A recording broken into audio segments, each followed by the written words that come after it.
Welcome to news hour. నేను Deepika. Details చూద్దాం. Shirdi Sai electrical సక్రమాలపై స్థానికులు మండిపడుతున్నారు. విద్యుత్ కనెక్షన్లకు స్మార్ట్ మీటర్ల ఏర్పాటును తీవ్రంగా వ్యతిరేకిస్తున్నారు. జగన్ ప్రభుత్వంలో విద్యుత్ శాఖలో చక్రం తిప్పిన షిరిడి సాయి ఎలక్ట్రికల్స్ పై చర్యలు తీసుకోవాలని డిమాండ్ చేస్తున్నారు. అయితే ప్రతిపక్షంలో ఉన్నప్పుడు షిరిడి సాయి లీలలను తీవ్రంగా వ్యతిరేకించిన కూటమి ప్రభుత్వ పెద్దలు తిరిగి అదే సంస్థను కొనసాగించడంపై మండిపడుతున్నాయి. షిరిడి సాయి ఎలక్ట్రికల్స్ లీలలపై మరిన్ని వివరాలు మా ప్రతినిధి రాజు అందిస్తారు.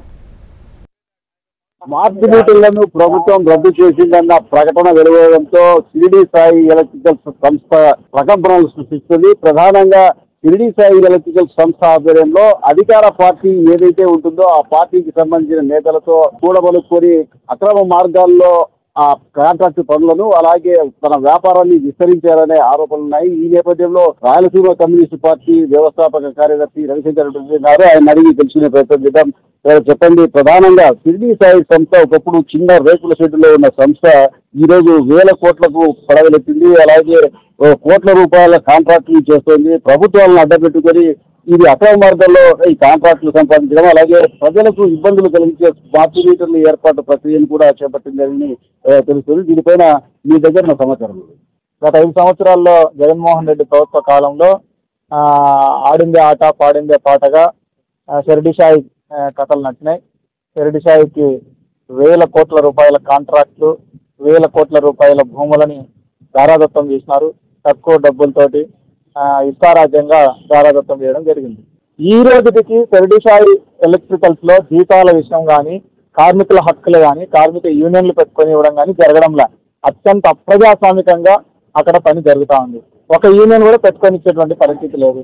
రెండోది, అక్కడ ఉన్న కార్మికులకి కనీస వేతనాల చట్టం ప్రకారం, లేకపోతే పిఎఫ్ యాక్ట్ ప్రకారం, లేకపోతే పని గంటల చట్టం ప్రకారం ఏవి హక్కు అమలు కావడం లేదు. 6 నెలలకు 5 నెలలకు జీతాలు ఇస్తున్నటువంటి పరిస్థితి కూడా ఉంది. జగన్మోహన్ రెడ్డి ప్రభుత్వం చాలా ఆర్భాటంగా చట్టం చేసింది. లోకల్స్ కి 75% మందికి ఉద్యోగాలు ఇవ్వాలని. మీ పరిశ్రమలో 75% మందికి పరిశ్రమలో ఉద్యోగాలు ఇచ్చినారేమో చెప్పమని చెప్పి నేను అడుగుతున్నాను.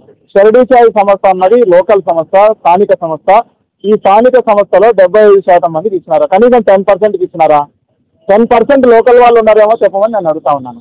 అందరినీ కూడా బీహార్ వాళ్ళని, లేకపోతే ఒడిశా వాళ్ళని, లేకపోతే ఉత్తరప్రదేశ్ వాళ్ళని తెచ్చి పెట్టుకొని శ్రమదోపిడికి పాల్పడుతున్నటువంటి ఒక పారిశ్రామిక దిగ్గజం కడప జిల్లాలో షిరిడి సాయి. ప్రస్తుతం మనకు సిఐటి నాయకులు రామ్మోహన్ ఉన్నారు. ఆయన అడిగి తెలుసుకునే ప్రయత్నం చేద్దాం. చెప్పండి, ప్రధానంగా షిరిడి సాయి సంస్థకు సంబంధించి మాట్లాడడానికి ఎవరు అంత సాహసం చేయడం లేదు. అధికారులను ఎక్కడ ట్రాన్స్ఫర్లు చేయడంలో కానీ, వాళ్ళకు ప్రాధాన్యత కల్పించడంలో కానీ షిరిడి సాయి సంస్థ ప్రత్యేకంగా వ్యవహరిస్తుందని చెప్పేసి చెప్తున్నారు. దీంతో పాటు సంస్థలో జరిగే ప్రమాదాలు, జరిగే సమస్యలకు సంబంధించి బయటికి రాకుండా చేస్తుందనే ఆరోపణలు ఉన్నాయి. జగన్మోహన్ రెడ్డి అధికారంలోకి వచ్చిన తర్వాత పెద్ద ఎత్తున ఆ సంస్థకు అనేక రకాల ప్రయోజనాలు చేకూరినట్టు మనకు స్పష్టంగా కనిపిస్తూ ఉంది. ఇంకొక ఇబ్బందికరమైన అంశం ఏంటంటే, కడప నగరంలో ఇండస్ట్రియల్ ఎస్టేట్లో ఐటీ షెడ్కు సంబంధించినటువంటి భూముల్ని డీనోటిఫై చేసి ఆ భూముల్ని 52.45 ఎకరాల భూమిని డీనోటిఫై చేసి దాంట్లో 2.5 ఎకరా తీసేసి మిగిలినటువంటి 49.8 ఎకరాలని షిరిడి సాయి సంస్థకి తక్కువ ధరకే కట్టబెట్టారు. అది కూడా కేవలం 48,42,000 రూపాయలు మాత్రమే దాని విలువగా అప్పుడు పరిగణించారు. కానీ ఇప్పుడు తీరా ఆ లెక్క మొత్తం భూములు పెరిగిన మార్కెట్ ఆధారంగా చూసినప్పుడు అది 150 కోట్లు 200 కోట్లు పెరిగేటటువంటి పరిస్థితి. ఇది మొదటి అంశం. రెండో అంశం ఏంటంటే, షిరిడి సాయిలో ఉన్నటువంటి తన వ్యాపారం సజావుగా చేసుకుంటే మనకే అభ్యంతరం లేదు. కానీ రాష్ట్ర ప్రభుత్వం లేకపోతే విద్యుత్ పంపిణీ సంస్థల్లో టెండర్లలో పాల్గొన్నప్పుడు ప్రధానంగా అదానీ కంపెనీ పాల్గొనేది ఏ టెండర్లో అయినా. కానీ ఇక్కడ L1 షిరిడి సాయి సంస్థగా ఉంది, L2 అదానీ సంస్థగా వచ్చింది. దీన్ని బట్టి చూస్తే ఉన్నత స్థాయిలోనే దీనికి సంబంధించినటువంటి పైరవీలు జరిగాయనేటువంటిది దీన్ని బట్టి స్పష్టంగా కనిపిస్తుంది. రాష్ట్రంలో 18,58,000 మంది విద్యుత్ వినియోగదారుల మీటర్లకి, వ్యవసాయ మీటర్లకి స్మార్ట్ మీటర్లు విధించాలనేటువంటి దాంట్లో ఉన్న సారాంశం. ఒక్కొక్క స్మార్ట్ మీటర్కి ప్రభుత్వం షిరిడి సాయి సంస్థకి చెల్లించేటువంటి మొత్తం ఎంత అంటే 37,000 రూపాయలు అని చెల్లిస్తున్నట్టు ఆ టెండర్లో ఒప్పందం చేస్తున్నారు. ఇదితో చూసినప్పుడు దాదాపు 6,885 కోట్ల రూపాయల టెండర్ని షిరిడి సాయి సంస్థకి కట్టబెట్టే ప్రయత్నం చేశారు. అయితే ఇంకొక విషయం ఏంటంటే, షిరిడి సాయి నుంచి ఒక్కొక్క ట్రాన్స్ఫార్మర్ కొనుగోలు ప్రభుత్వం ఇచ్చినటువంటి లెక్క ఏంటంటే 1,34,000 రూపాయల పైన ఉంది. ఇదే ట్రాన్స్ఫార్మర్, ఇదే క్వాలిటీ, ఇదే నాణ్యత, లేకపోతే దీనికి సంబంధించినటువంటి స్టాండర్డ్స్ని మెయింటైన్ చేసి ఉత్తర హర్యానాలోను దక్షిణ హర్యానాలోను కేవలం 65,000 నుంచి 70,000 లోపు మాత్రమే 75,000 లోపు మాత్రమే వాటిని మేము అమ్ముతామని చెప్పి ఆ కంపెనీ సంస్థలు చెప్తా ఉన్నాయి. అంటే దాన్ని బట్టి చూస్తే ఒక్కొక్క ట్రాన్స్ఫార్మర్ మీద అదనంగా 69,000 నుంచి 70,000 రూపాయలు డబ్బులు పెట్టి కొనుగోలు చేసేటువంటి పరిస్థితి ఈ షెడ్యూల్ సంస్థకి అప్పచెప్పారు. దీని కారణంగా పెద్ద ఎత్తున ప్రజానికం మీద భారం పడబోతోంది. విద్యుత్ కన్జంప్షన్ ఉదయం ఒక రకంగా, మధ్యాహ్నం ఒక రకంగా, సాయంత్రం ఒక రకంగా 3 కేటగిరీలుగా విడగొట్టారు.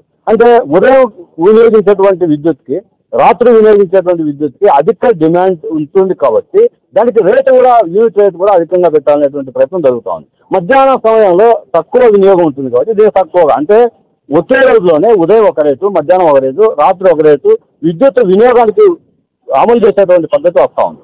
ఈ రెండో అంశం ఏంటంటే, ఇంతకుముందు మనం సెల్ ఫోన్ ఏదైతే రీఛార్జ్ ప్రీపెయిడ్ వేసుకుంటున్నామో అదే పద్ధతిలో విద్యుత్ మీటర్లను కూడా, అంటే మీకు నెలవారీ ఎంత వినియోగం అవుతుందో, ఒక 500, 1000, 300 వినియోగానికి సంబంధించినటువంటి రీఛార్జ్ పరిణామాలన్నీ ప్రజలకు ఏ విధంగా భారం కాబోతున్నాయి. అదే ప్రజానికానికి పెద్ద ఎత్తున భారాలు పడబోతున్నాయి. విద్యుత్ సంస్కరణ పేరు పెట్టారు, స్మార్ట్ మీటర్లు బిగిస్తామంటున్నారు. స్మార్ట్ మీటర్ల కారణంగా సామాన్య ప్రజానికం గురైపోయేటువంటి పరిస్థితి కనిపిస్తా ఉంది. షిరిడి సాయి సంస్థ లాంటి సంస్థలకు ప్రభుత్వం అక్రమ మార్గాల్లో కాంట్రాక్ట్ పనులను, అలాగే స్మార్ట్ మీటర్లను ఏర్పాటు చేసే కాంట్రాక్టులను కూడా ఇవ్వడం జరిగింది. అలాగే ఐటీసీకి సంబంధించిన భూములను కూడా కారు చౌకగా కేటాయించడం జరిగిందని ఇక్కడ నాయకులు చెప్తున్న పరిస్థితి ఉంది. షిరిడి సాయికి సంబంధించిన వివరాలను ఇక్కడ ఉన్న నేతలు అందించిన పరిస్థితి. కెమెరామెన్ రవితో చంద్రమోహన్ రాజు, హెచ్ఎంటీవీ, కడప జిల్లా నుండి. ప్రభుత్వాలు ఏవైనా, పాలకులు ఎవరైనా సరే తమ పనులు చక్కబెట్టుకోవడంలో షిరిడి సాయి ఎలక్ట్రికల్స్ యాజమాన్యానికి వెన్నతో పెట్టిన విద్య అంటున్నారు కడప జిల్లాలోని ప్రజా సంఘాలు. అక్రమ మార్గాల్లో వేల కోట్ల రూపాయల కాంట్రాక్టు పనులతో పాటు ఎన్నో విలువైన ప్రభుత్వ భూములను కూడా దక్కించుకుంది ఆ సంస్థ. అప్రతిహతంగా సాగుతున్న షిరిడి సాయి అక్రమాలపై ప్రజా సంఘాలు, సామాజిక కార్యకర్తలు పెద్ద ఎత్తున నిరసన గళాలు వినిపిస్తున్నారు. అక్కడి పరిస్థితులపై మా ప్రతినిధి చంద్రమోహన్ రాజు మాక్లైవ్ ద్వారా మరింత సమాచారం అందిస్తారు. రాజకీయ పార్టీలను, ఆ పార్టీల అధినాయక ప్రభుత్వాలను, ప్రభుత్వాది నేతలను అడ్డం పెట్టుకుని వేల కోట్ల రూపాయల అక్రమ పద్ధతుల్లో కాంట్రాక్టులు పొందుతున్నాయి కొన్ని సంస్థలు. ఈ సంస్థల్లో ప్రధానంగా షిరిడి సాయి ఎలక్ట్రికల్స్ వంటి సంస్థలు దాదాపుగా లక్షల కోట్ల రూపాయల్లో అక్రమాలకు పాల్పడ్డాయని పెద్ద ఎత్తున విమర్శలు వస్తున్న నేపథ్యంలో ప్రస్తుతం ఈ కూటమి ప్రభుత్వంలో ఏ రకమైన చర్యలు ఉంటాయి అన్న విషయం తెలుసుకునేందుకు మనం ప్రయత్నం చేద్దాం. ప్రస్తుతం మన దగ్గర జనసేన నాయకుడు మాధవ్ మురళి ఉన్నారు, ఆయన అడిగి తెలుసుకునే ప్రయత్నం చేద్దాం. చెప్పండి, ప్రధానంగా ఇప్పుడు జరిగిన అవినీతి అక్రమాలు, గత ప్రభుత్వంలో జరిగిన అవినీతి అక్రమాలు ఎక్కువగా ఉన్నాయి. దాంతోపాటు విద్యుత్ రంగంలో పెద్ద ఎత్తున కుంభకోణం జరిగింది. దాదాపుగా 92,000 కోట్ల రూపాయల కుంభకోణం జరిగిందనే ఆరోపణలు ఉన్నాయి. షిరిడి సాయి ఎలక్ట్రికల్స్ అనే సంస్థకు అపరంగా పెద్ద ఎత్తున అక్రమ మార్గాల్లో పనులు కట్టబెట్టడం, కాంట్రాక్టులు ఇవ్వడం, అలాగే స్మార్ట్ మీటర్లకు సంబంధించిన కాంట్రాక్టులు ఇవ్వడం జరిగింది.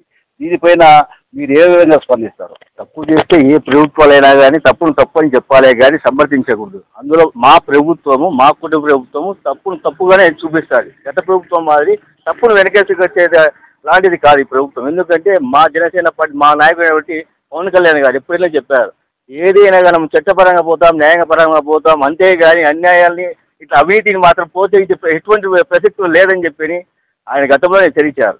కానీ ఇటువంటి అందుకు ఉదాహరణ కూడా అవినీతితో కూడిన భూములు ఆక్రమించినటువంటి సరస్వతి పవర్ని రద్దు చేశారంటే ఆ యొక్క కూటమి ఏ విధంగా పవర్గా పనిచేసింది, అవినీతిని ఏ విధంగా హెచ్చరిక చేసి కట్ చేసిందో మీకు తెలుసుకోవాలని అనుకుంటాను. అందులో భాగంగా ఎటువంటి అవినీతి అయినా కానీ ఎవరినైనా కానీ సస్పెండ్ చేయడానికి కూడా అధికారులను సస్పెండ్ చేయడానికి కూడా వెనకాలదు ఆ యొక్క కూటమి ప్రభుత్వం.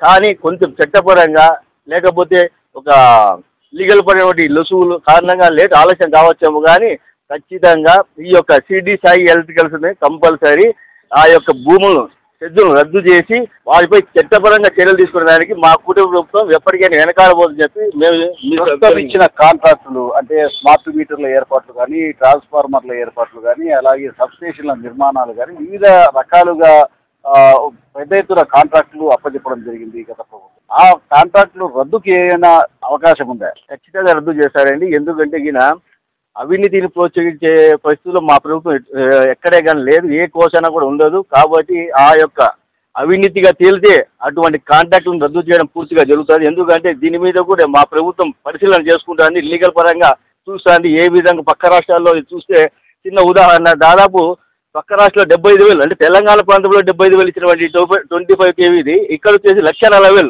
అంటే ఈ మధ్యలో సొమ్ము గత ప్రభుత్వం ఏం చేసిందో ప్రజలకు కూడా తెలియజెప్పాలి.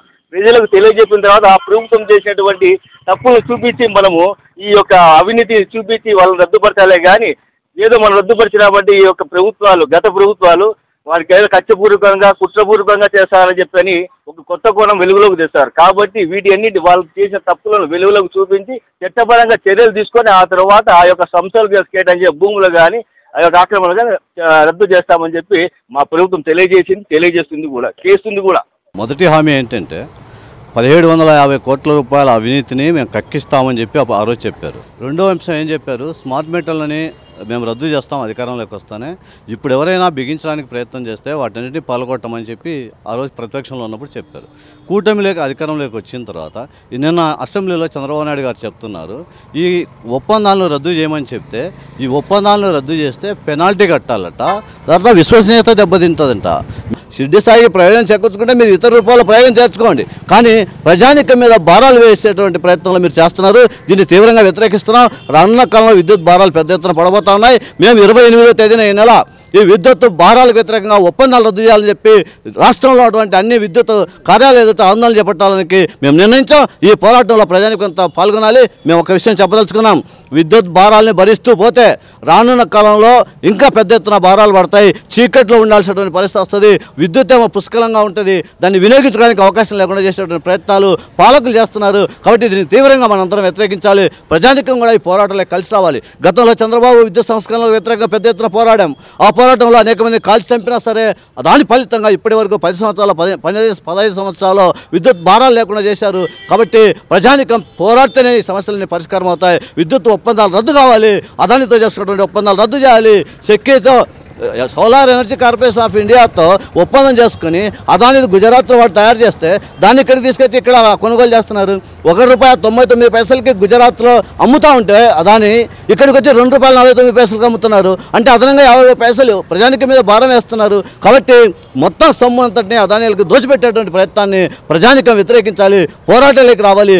భారాలు భరిస్తూ పోతే రానున్న కాలం ఇంకా పెద్ద ఎత్తున భారాలు పడతాయి. ఆ భారాలకు వ్యతిరేకంగా పోరాటంలోకి రావాలని చెప్పి మేము ప్రజానికానికి విజ్ఞప్తి చేస్తూ ఉన్నాం. ఇప్పుడు షిరిడీ సాయి ఎలక్ట్రికల్స్కి సంబంధించి జరుగుతున్న పరిణామాలు రాష్ట్రంలో మొత్తం స్మార్ట్ మీటర్లకు అయితేనేమి, భూ కేటాయింపులు అయితేనేమి, ఇతర అన్ని రంగాలకు సంబంధించి దాదాపు 90,000 కోట్లకు పైచిలుకు కాంట్రాక్టులు, భూములు అప్పగించడం జరిగింది. దీని వెనుక ఏ రకమైన ప్రయోజనాలు ప్రభుత్వాలకు, రాజకీయ పార్టీలకు ఉన్నాయి?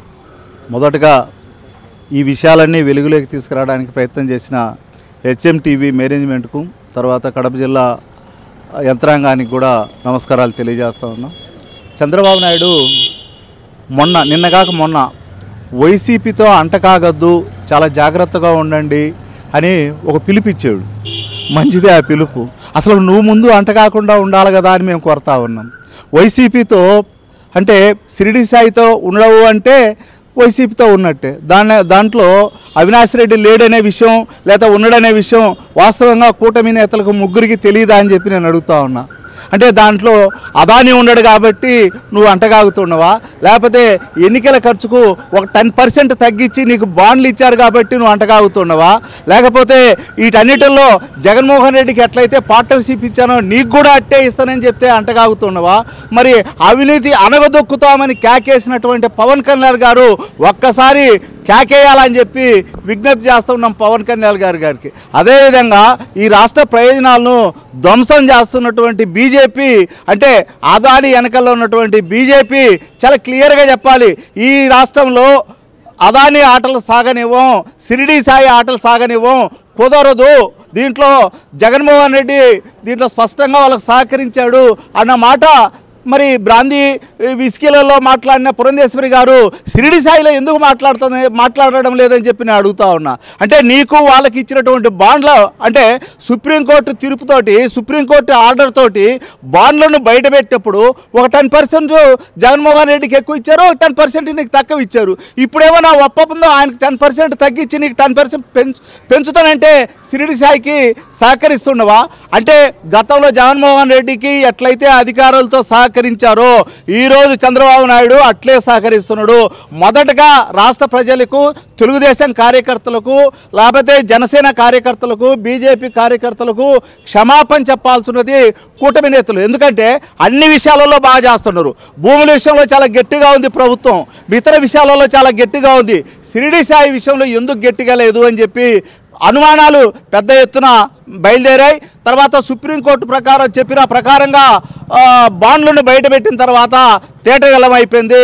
దొంగ దొంగ దొంగ అని అరిసినట్టు లాభం లేదు, ఇద్దరు ఒకటే, ఓ 10% తేడా ఉన్నది అనేటువంటి స్పష్టంగా కనపడతా ఉంది.